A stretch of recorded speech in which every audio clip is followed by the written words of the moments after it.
Dyma sŵn newid.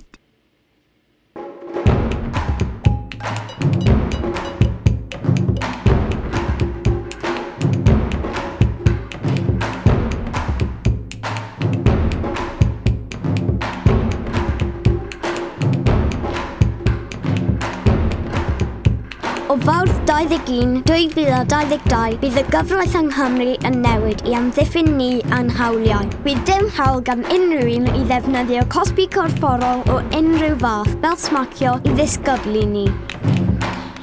I wybod mwy, ewch I llaw.cymru/stopio cosbi corfforol.